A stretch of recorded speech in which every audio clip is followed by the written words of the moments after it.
Alperes! Kuya Alperes! Alperes! Kuya Alperes! Alperes! Padre, makikipagkita sana ako sa inyo dahil sa inyong kambing. May napakahalagang sadya ako sa'yo. Barihin ko ang kambing na yan pag bumalik. Yan ay kung buhay ka pa bukas. Ano? Hindi ako mapapatay ng taon-taong yun. Uutasin ko lang yan sa isang tadyak lamang. Hindi agad nagkaintindihan ang dalawa.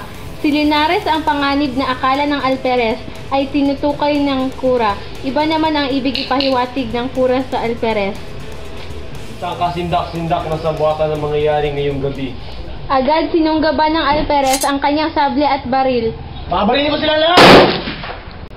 Pinayuhan ng kura na makinig na mabuti ang Alperes. May nangumpisal sa akin na isang babae. Pagdating na ikawalo ng gabi, lulusubin ang kwartel, papasukin ang kumbento, at papatayin kayong mga Espanyol. Taranta ang Alperes. Ano? Ibig dakpin ang babaeng nangumpisal dahil wala nang iba pang sinabi. Hindi ko papayagan na dakpin mo siya. Sagrado ang kumpisalan. Ito ang trono ng Diyos ng mga awa. Wala akong pakialam sa Diyos o sa awa. Darakpin ko siya.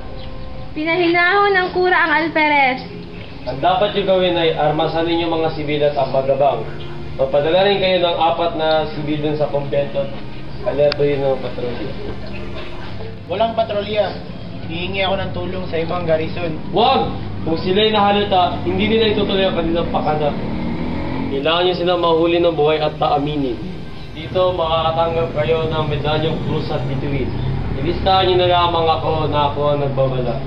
Malilista, Padre! Malilista! Tuwang-tuwa ang Alperes. Siguro makatatanggap ko rin ng isang mitra.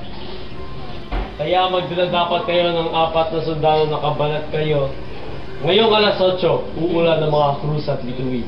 Nagkasundo sila ang dalawa. Sa kabilang dako, isa naman lalaki ang mabilis na tumakbo sa daan patungo sa tirahan ni Ibarra. Saan po si Don Crisostomo Ibarra? Nasa kanyang laboratorio.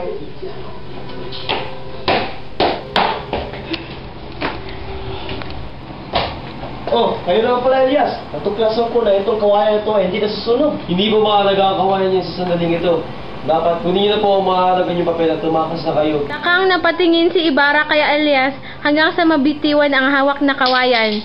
Tugin niyo na ang mga papeles niya na makapagpapahamak sa inyo at magtago na kayo sa ligtas na lugar.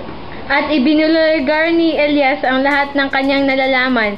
May malaking sabuatan na ibinibintang kay Ibarra. May binayarang mga tao, maaring may pag-aasang magaganap sa gabing ito. Diyos ko! Nakatagpo ko pero hindi ko kalala ang kanilang pinuno. Umalis na kayo para sa ating bayan. Ako, tutakas! May naghihintay sa akin ngayong gabi!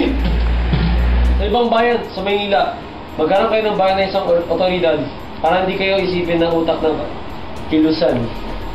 Marami pang alinlangan si Ibarra, ngunit ipinagdiinan ni Elias ang panganib. Kung gayon, turuan mo piliin ang papeles na ama ko at kayang bigay ng pahamak sa akin.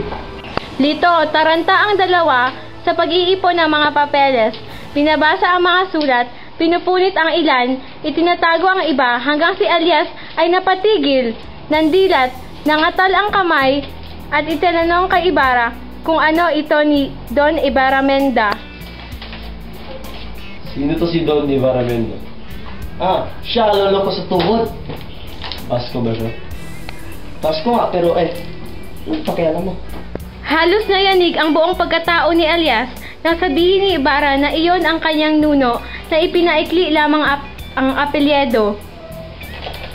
Biglang bumunot ng balaraw si Elias at naisip niyang gamitin iyon kay Ibarra.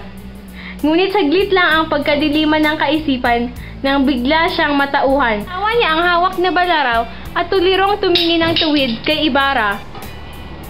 At saka mabilis na pumanaog ng bahay. Nagtaka si Ibarra. Itunuloy ang pagsunog sa mahalagang papeles at dokumento.